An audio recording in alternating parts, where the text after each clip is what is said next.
لا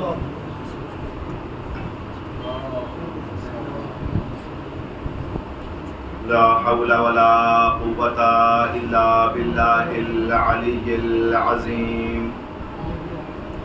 أعوذ بالله من الشيطان الرجيم. بسم الله الرحمن الرحيم. الحمد لله رب العالمين. الحمد لله الذي لا يبلغ مدحته القائلون ولا يحصي نعماءه العادون ولا يؤدي حقه المجتهدون. الذي لا يدركه بعد الهمم ولا يناله غوث الفتن. الذي ليس لصفته حد محدود ولا نعت موجود ولا وقت محدود ولا أجل ممدود. سطر الخلائق بقدرته ونشر الرياح برحمته وبدد بالسكون ميدان أرضه. ثم الصلاة والسلام والتحية والإكرام على محبوب رب المشرقين والمغربين مولانا ومولى الكونين جد الحسن والحسين أبي القاسم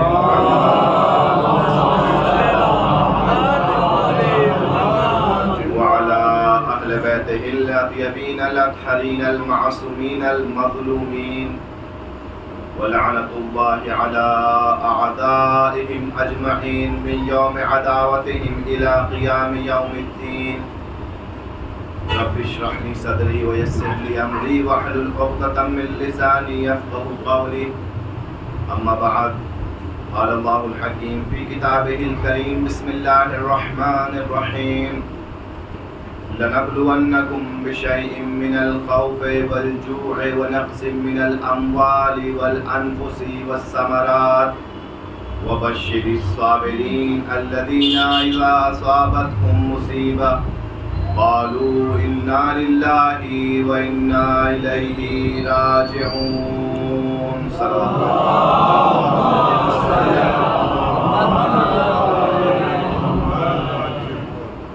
ایک اور صلوات پڑھے گا محمد.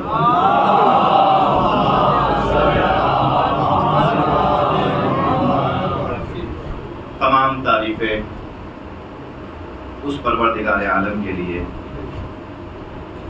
کہ جس نے ہمیں اور آپ کو یہ شرف بخشا کہ سب سے پہلے تو ہمیں اشرف المخلوقات بنایا اور اس کے بعد ہمیں امام حسین علیہ السلام کا عزادار بنایا.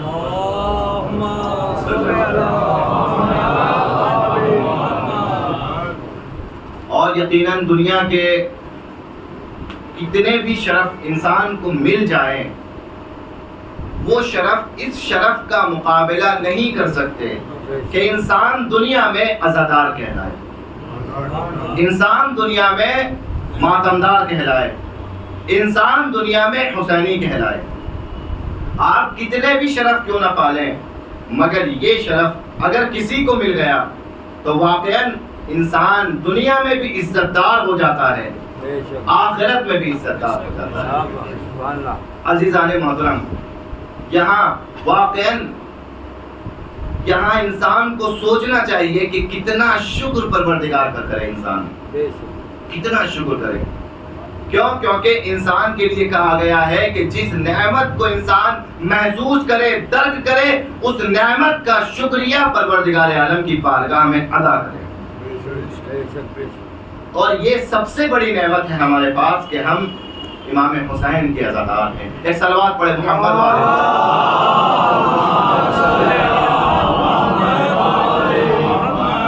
اور آج یہ خمسے کی پہلی مجلس ہے اور ایام جناب زینب کے ایام چل رہے ہیں. یہ زینبی ایام ہیں اور حقیقت میں اگر ہمیں عزادار بنانے میں سب سے بڑا کردار کسی ذات نے ادا کیا ہے تو جناب زینب نے ادا کیا ہے. ہمیں عزادار بنانے میں، عزاداری کو ہم تک پہنچانے میں سب سے بڑا کردار، سب سے عظیم کردار جناب زینب کبریٰ نے ادا کیا ہے. اور عزیزان محترم انشاءاللہ 5 روز جو گفتگو کا موضوع ہوگا شہزادی کی عظمت، شہزادی ثانیہ زہرا کے کارنامے. حقیقت میں عزیزان محترم یہ جو شعر کہا گیا ہے فارسی کا بڑا خوبصورت شعر ہے کہ کربلا در کربلا میماند گر زینب نبود. کربلا میں رہ جاتی اگر جناب زینب کبریٰ کی ذات اقدس نہ ہوتی. کربلا کو ہم تک پہنچایا ہے شہزادی ثانیہ زہرا نے. آج کربلا میں اتنے زائرین جا رہے ہیں، آج کربلا میں اتنے عزادار جا رہے ہیں، یہ کس کی آواز پر لبیک کہتے جا رہے ہیں؟ یہ حضرت شہزادی ثانیہ زہرا کی آواز پر لبیک کہتے جا رہے ہیں. اور ہر سال کوئی نہ کوئی مسئلہ، ہر سال کوئی نہ کوئی ایسی مشکل ایجاد کی جاتی ہے کہ زائرین کربلا نہ جا پائیں. بالکل حالیہ خبر ہے کہ ابھی مشکل ایجاد کر دی گئی ہے، حالات خراب کر دیے گئے ہیں، اور ہر سال 40 سے پہلے یہ حالات خراب کیے جاتے ہیں زائرین کے لیے. آپ سب بھی دعا کریں کہ پروردگار جو زائرین وہاں امام کے روزوں کی زیارت کے لیے گئے ہیں پروردگار ان کی حفاظت فرمائے. اور ہر سال ہم یہ دیکھتے ہیں کہ 40 سے پہلے کوئی نہ کوئی مسئلہ ایجاد کیا جاتا ہے کہ تاکہ کربلا زائرین کم آئیں، کربلا زائرین نہ پہنچ پائے. مگر دشمن تھک جاتا ہے، ہر سال کربلا جانے والوں کی تعداد میں اضافہ ہوتا چلا جاتا ہے. یہ کربلا جانے والے بتا رہے ہیں کہ تم ظلم کرتے کرتے تھک جاؤ گے مگر ہم کربلا جاتے رہیں گے. صلوات پڑھے محمد والے محمد.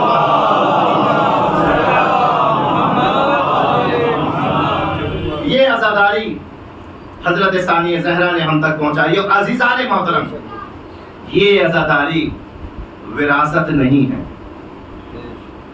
یہ عزاداری وراثت نہیں ہے. وراثت میں اور عزاداری میں فرق ہے. کیا ہے عزاداری؟ عزاداری وراثت نہیں ہے. وراثت کسے کہتے ہیں؟ کہ وراثت اس کو کہتے ہیں کہ جو ہمیں بزرگوں سے ملی ہو، جو ہمیں بزرگوں سے ملی ہو، بزرگوں سے ہم تک پہنچی ہو، اس پر ہمارا حق ہو، اسے وراثت کہتے ہیں. مگر وراثت میں ایک صفت ہوتی ہے، وراثت میں ایک بات ہوتی ہے. کیا؟ کہ وراثت قابل تقسیم ہوتی ہے، وراثت پٹ جاتی ہے، وراثت اولاد کو بانٹ دیتی ہے کہ یہ ہمارے بابا سے ہمیں وراثت ملی تھی، یہ تیری وراثت ہے، یہ میری وراثت ہے. اسی لیے عزیزان محترم عزاداری کو وراثت نہ سمجھنا. کیوں؟ کیونکہ وراثت تقسیم کرتی ہے مگر عزاداری تقسیم نہیں کرتی، عزاداری اتحاد کراتی ہے. عزاداری مومنین کا آپس میں اتحاد کرا دیتی ہے. عزیزان محترم جہاں وراثت کی بات آتی ہے وہاں انسان یہی سوچتا ہے کہ یہ چیز تیری ہے، یہ چیز میری ہے. لیکن جہاں عزاداری کی بات آتی ہے وہاں یا نہ تیرا ہوتا ہے نہ میرا ہوتا ہے، وہاں ہمارا ہوتا ہے. عزاداری وراثت نہیں ہے تو کیا ہے؟ عزاداری امانت ہے.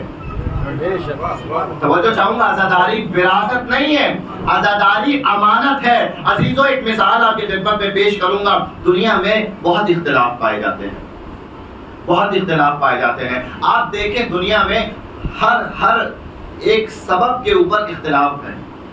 کبھی امیری اور غریبی کی وجہ سے اختلاف ہے، کبھی انسان کے کسی منصب اور عہدے کی وجہ سے اختلاف ہے، کبھی مذہب اور فرقوں کی وجہ سے اختلاف ہے، کبھی رنگ اور نسل کی وجہ سے اختلاف ہے. دنیا اختلافات میں بٹی ہوئی ہے. کہیں محلوں کی وجہ سے اختلاف ہے، کہیں کنٹریز کی وجہ سے اختلاف ہے، کہیں 2 ملکوں کی وجہ سے اختلاف ہے. آپ جہاں بھی جائیں گے وہاں آپ کو یہ بات نظر آئے گی کہ دنیا میں اختلاف پایا جاتا ہے، اور اتنا سنگین اختلاف پایا جاتا ہے کہ غریب امیر سے نہیں ملتا، امیر غریب کی بزم میں نہیں جاتا، آپ دیکھیں گے کہ ایک ملک والا دوسرے ملک والے سے اختلاف رکھتا ہے، ایک نسل والا دوسرے نسل والے سے اختلاف رکھتا ہے، مگر عزیزان محترم فرش ازاں ایک معجزہ ہے۔ دنیا میں اختلاف پائے جاتے ہیں، دنیا میں یہ ساری باتیں پائی جاتی ہیں، مگر کہاں پائی جاتی ہے؟ فرش ازاں کی چوکھٹ سے باہر کی دنیا میں پائی جاتی ہے، مگر جیسے ہی آپ نے فرش ازاں کی چوکھٹ سے اندر قدم رکھا، یہاں کوئی اختلاف نہیں پایا جاتا۔ یہاں پر دنیا کے ہر مذہب و ملت کا آدمی آ کے بیٹھتا ہے اور بتاتا ہے کہ دیکھو دنیا میں اختلاف پایا جاتا ہے مگر فرش ازاں پر اتحاد پایا جاتا ہے۔ صلوات پڑھے محمد والے محمد۔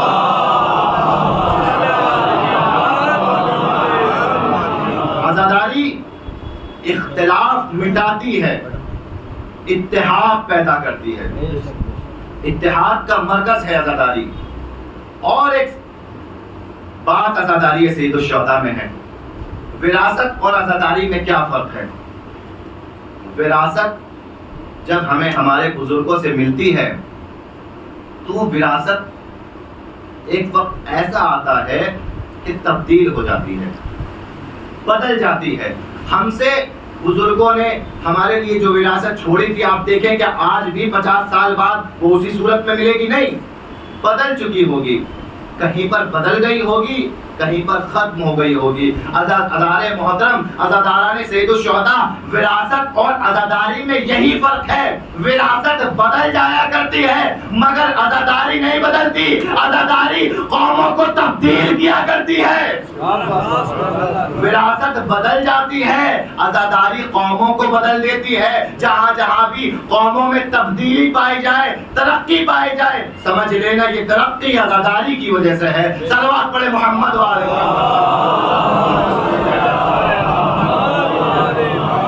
اور وراثت کی ایک کمی یہ ہوتی ہے کہ وراثت مٹ جاتی ہے، ایک وقت تک باقی رہتی ہے، پھر مٹ جاتی ہے، فنا ہو جاتی ہے۔ مگر عزاداری کا ایک معجزہ یہ ہے کہ عزاداری خود بھی زندہ رہتی ہے، عزاداروں کو بھی زندہ رکھتی ہے۔ عزیزان محترم، آپ ذرا توجہ کیجئے، کتنے ظلم و ستم کیے گئے عزاداروں پر، کتنی پابندیاں لگائی گئی، مگر کل بھی عزاداری جس شان سے ہو رہی تھی آج بھی عزاداری اسی شان سے ہو رہی ہے۔ آپ دیکھیں 2-3 سال پیچھے کے حالات، کرونا کی وجہ سے، اس وبا کی وجہ سے عزاداری میں کمی آئی۔ لوگ پریشان تھے کہ جو جلوس نہیں نکل پا رہے ہیں، تابوت نہیں نکل رہا ہے، مجلس نہیں ہو رہی ہے، دنیا پریشان ہے، ہم عزاداری نہیں کر پا رہے ہیں۔ مگر انصاف سے بتائیے، پابندیاں لگی عزاداری پر، لیکن کیا حقیقتاً عزاداری میں کمی آئی؟ کیا واقعاً عزاداری میں کمی آئی؟ یہ سوال ہے، کیا واقعاً عزاداری کم ہوئی؟ تو کم نہیں ہوئی۔ کیا ہوا؟ کہ آپ 2 سال 3 سال کے ریکارڈ اٹھا کے دیکھ لیجئے، عزا خانے خالی ہوں گے مگر دنیا کا ہر چینل عزادار بنا ہوا تھا۔ عزا خانوں میں 50 لوگ آتے تھے، مجلس سنتے تھے، مگر آج سوشل میڈیا کے ذریعے سے ہزاروں لاکھوں لوگوں نے امام حسین کا پیغام سنا۔ تو یہی تو معجزہ ہے، یہی تو بتایا ہے کہ دیکھو عزاداری کی حفاظت کرنا خدا کی ذمہ داری ہے۔ دنیا پابندی لگاتی رہے گی مگر عزاداری میں اور اضافہ ہوتا چلا جائے گا۔ صلوات پڑھے محمد والے۔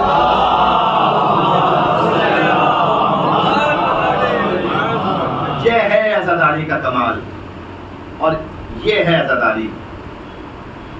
جناب زینب سلام اللہ علیہ نے کس طریقے سے ہم تک عزاداری پہنچائی ہے۔ آپ یقین جانیے آج ہمارے پاس جو کچھ بھی ہے وہ عزاداری کی وجہ سے، اس کی وجہ، اس کا سبب عزاداری ہے۔ ہمیں دین ملا فرش عزا سے، ہمیں قرآن کا پیغام ملا فرش عزا سے، ہمیں اہل بیت کی معرفت ملی فرش عزا سے، ہمیں رسول کی معرفت ملی فرش عزا سے، ہمیں خدا کی معرفت ملی فرش عزا سے۔ کیا کوئی اور جگہ تھی کہ جہاں سے ہم کو یہ سب کچھ ملا؟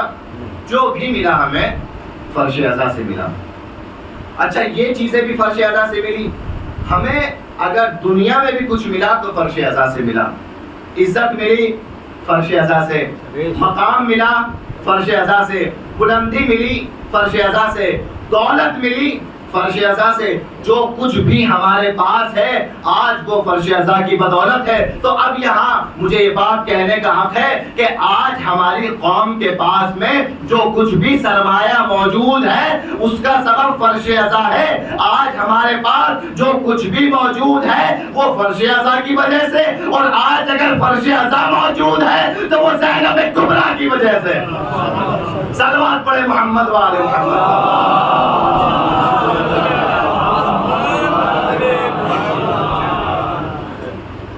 آج اگر فرش ازا موجود ہے، آپ حضرات سے گزارش ہے کہ تھوڑا تھوڑا اور آگے تشریف لے آئیں، ایک صلوات پڑھے محمد والے۔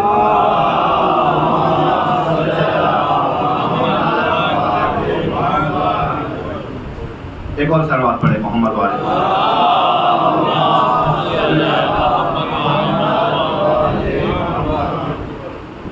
آج ہمارے پاس جتنا بھی سرمایہ موجود ہے وہ فرش ازا کی وجہ سے، اور آج اگر فرش ازا ہمارے پاس موجود ہے تو شہزادی کی وجہ سے۔ شہزادی قرآن مجید کی اس آیت کو جسے میں نے سرنامہ سخن قرار دیا، پروردگار عالم امتحان کی بات کر رہا ہے۔ لَنَبْلُوَنَّكُمْ بِشَيْءٍ مِّنَ الْخَوْفِ وَالْجُوعِ، کہ ہم یقیناً تمہارا امتحان لیں گے، تمہیں آزمائیں گے۔ آزمائش ہوگی، کس چیز کے ذریعے سے آزمائش ہوگی؟ من الخوف والجوع ونقص من الاموال والانفس والثمرات، 5 چیزوں کے ذریعے سے آزمائش ہوگی۔ خوف کی وجہ سے آزمائش ہوگی، خوف کے ذریعے سے آزمائش ہوگی، بھوک کے ذریعے سے آزمائش ہوگی، ونقص من الاموال، مال میں کمی کر کے آزمائش ہوگی، مال کے ذریعے سے آزمائش ہوگی، والانفس والثمرات، اولاد کی اور تمہارے رشتہ داروں کے ذریعے سے آزمائش ہوگی، وبشر الصابرین، اور اس امتحان میں کامیاب وہ ہوگا کہ جو صبر کرنے والا ہوگا۔ تو قرآن مجید نے بڑی تاکید کے ساتھ یہ فیصلہ سنا دیا کہ تمہاری سب کی آزمائش ہوگی، کوئی ایسا نہیں ہے کہ جو آزمائش سے نہ گزرے، جو امتحان نہ دے، سب کو امتحان دینا ہے۔ دنیا میں اگر مشکلات آئیں تو مشکلات میں گھبرانا نہیں ہے۔ قرآن مجید نے کہا ہے کہ مشکلات آئیں گی، مشکلات میں صبر کی ضرورت ہے۔ وَبَشِّرِ الصَّابِرِينَ، اور بشارت کن کے لیے ہے؟ ان کے لیے ہے کہ جو صبر کرنے والے ہیں۔ مگر ایک سوال ہے عزیزان محترم، وہ یہ ہے کہ پروردگار امتحان کیوں لیتا ہے، آزماتا کیوں ہے، وہ ہمیں آزمائش میں مبتلا کیوں کرتا ہے؟ آخر کیا وجہ ہے امتحان لینے کی؟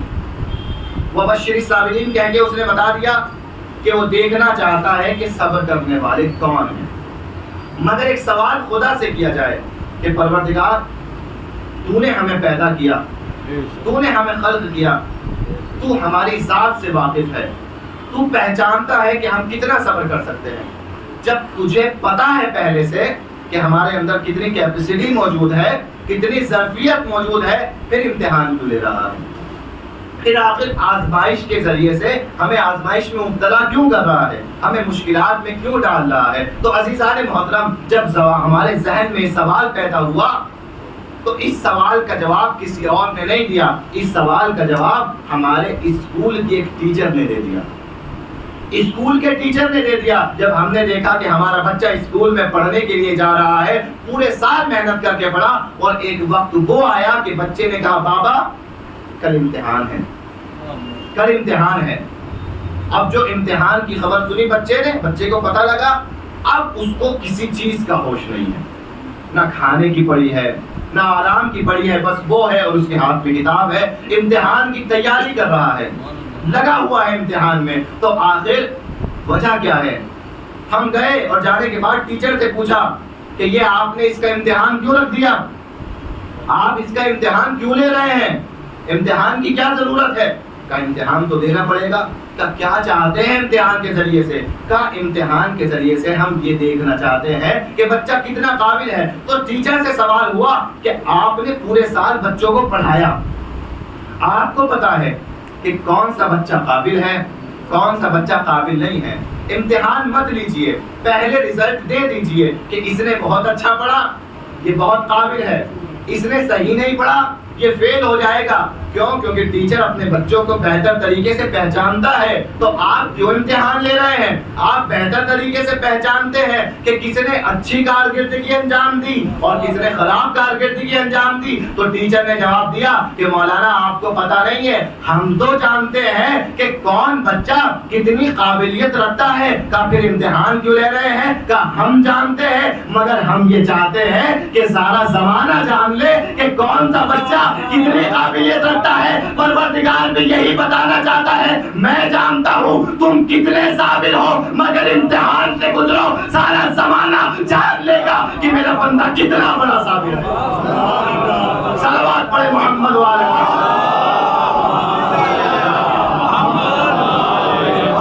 سارے زمانے کے سامنے تمہاری صلاحیت کو پیش کروں گا کہ یہ بندہ ہے کہ جو امتحان سے گزرا ہے، اور دیکھو اس کا امتحان کے بعد میں مرتبہ کیا بلند ہوا ہے۔ پروردگار سب سے امتحان لیتا ہے۔ تو پہلی وجہ کیا امتحان دینے کی ہوئی؟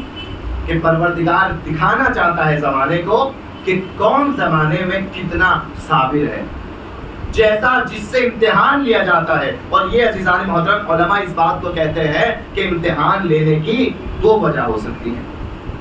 کسی مصیبت کے آنے کی دو وجہ ہو سکتی ہے، دو سبب ہو سکتے ہیں کہ ہم کسی مصیبت میں گرفتار ہوں۔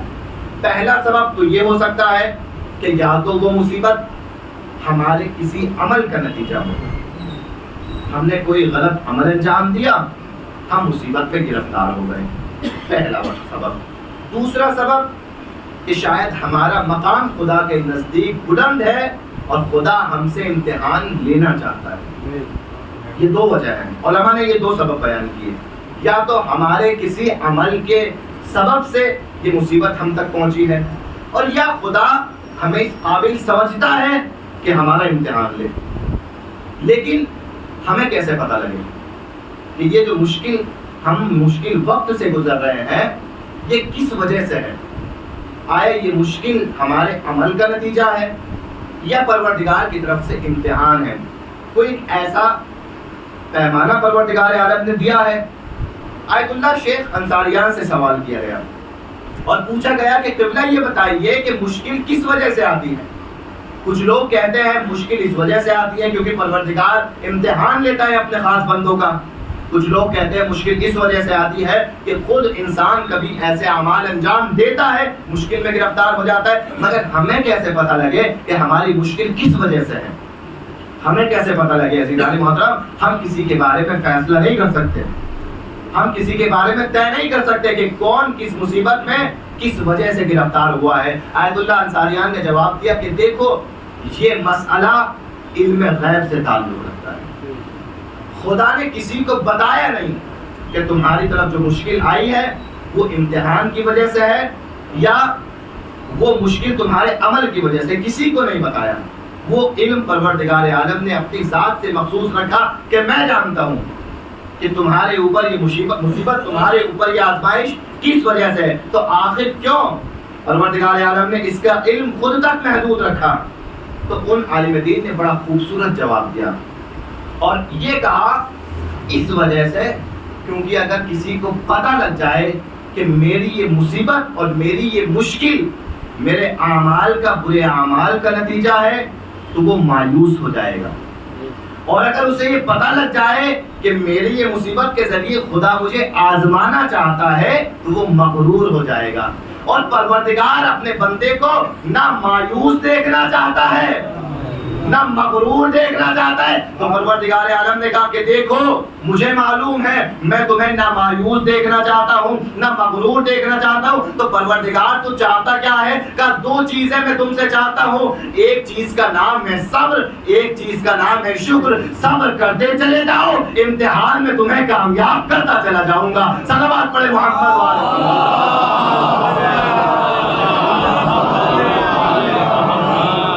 صبر کرتے چلے جاؤ، میں تمہیں امتحان میں کامیاب کرتا چلا جاؤں گا۔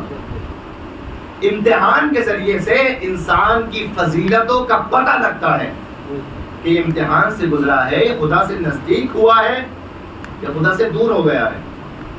اس کے نزدیک امتحان میں یہ خدا کی شکایت کر رہا ہے، شکوے کر رہا ہے، یا خدا کا شکر کر رہا ہے؟ عزیزو، جتنا انسان خدا سے نزدیک ہوتا چلا جاتا ہے اتنا انسان کامیاب ہوتا چلا جاتا ہے۔ حقیقت تو ہے، کم سے کم ایک بات تو کہنے کا حق ہے کہ مصیبتوں میں انسان پریشان ہو جاتا ہے، مصیبتوں میں انسان تھک جاتا ہے، مصیبتوں میں انسان پریشانی کا اظہار کر دیتا ہے، عزیزو تھک جاتا ہے۔ مگر یہ ہماری کیفیت ہے کہ ہم مصیبتوں میں تھک جاتے ہیں۔ ظلم کو بھی انتظار تھا کہ ایک شخصیت کربلا کے بعد ایسی شخصیت ہے کہ اس پر ہر طریقے سے مصیبت ڈالی گئی، ہر طریقے سے اسے آزمایا گیا، کبھی اولاد کے ذریعے سے اسے آزمایا گیا۔ ادھر زینب نے اولاد کی قربانی بھی دی، زینب نے بھائی کی قربانی بھی دی، اور ان قربانیوں کے بعد میں جناب زینب کبریٰ کو اسیر بھی کیا گیا۔ مگر جناب زینب اس امتحان سے گزرتی رہی۔ ظلم کو انتظار تھا کہ کبھی تو زینب بیٹھے گی اور کہے گی کہ آج زینب تھک گئی، آج زینب پریشان ہو گئی۔ مگر جناب زینب دربار عبید اللہ ابن زیاد میں آنکھوں میں آنکھیں ڈال کے حاکم وقت کے بولی کہ دیکھ مجھ پر کتنی مصیبتیں آئی مگر تو ہار گیا، زینب جیت گئی۔ کل بھی زینب نہیں تھکی تھی، آج بھی زینب نہیں تھکی ہے۔ صلوات پڑھے محمد والے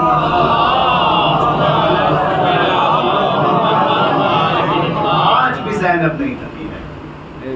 عزیزان محترم، جناب زینب نے بتایا ہے کہ دیکھو امتحان سے کس طریقے سے گزرنا ہے۔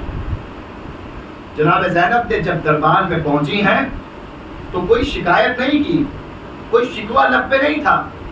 یہ نہیں تھا کہ ہاں میرا گھر ٹوٹ گیا، میری چادر چھن گئی، ہمیں اسیر کر لیا گیا، بلکہ یہ خوبصورت جملہ بولا کہ جس نے زینب کی ہمت تو نہیں توڑی، حاکم وقت کی ہمت کو توڑ دیا۔ حاکم وقت کی ہمت کو توڑ دیا زینب نے۔ ما رأیت الا جمیلا، میں نے تو کچھ دیکھا ہی نہیں سوائے جمال پروردگار کے۔ صلوات پڑھے محمد والے۔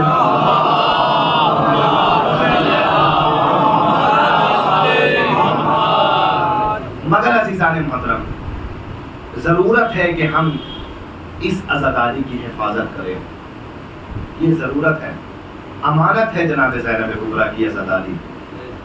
اور عزیزوں، عزاداری میں جو ایک چیز سب سے زیادہ ضروری ہے وہ یہ ہے کہ عزاداری ہمیں زندگی جینے کا سلیقہ سکھاتی ہے۔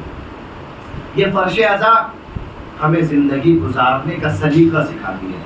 یہ فرش عزا ہماری زندگی میں تبدیلی کا سبب بنتی ہے۔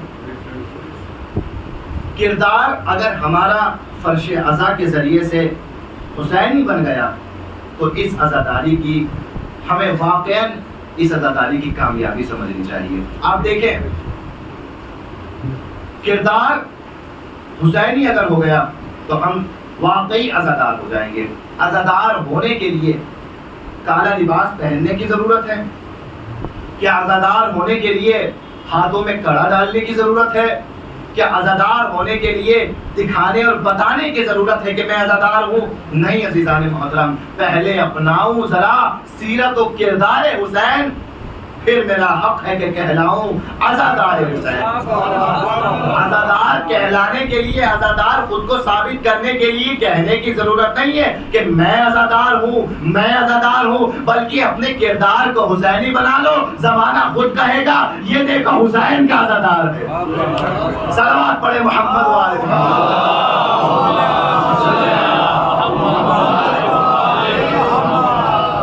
ضرورت ہے کہ ہم کردار حسینی کردار پیش کریں۔ جب ہمارے ذریعے سے حسینی کردار زمانے کے سامنے جائے گا تو لوگ خود بخود اس مکتب کی طرف چلے آئیں گے۔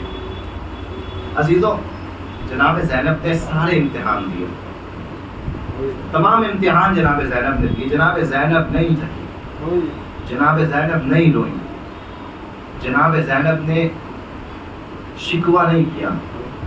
جناب زینب مضبوط عزم کے پہاڑ کی طرح کربلا سے کوفہ اور کوفہ سے شام کا سفر کرتی رہی۔ مگر ایک اور ذات تھی جناب زینب کے ساتھ میں، جتنے زینب کی ہر مصیبت کا احساس تھا۔ وہ کون تھے؟ ہمارے اور آپ کے مولا سید سجاد.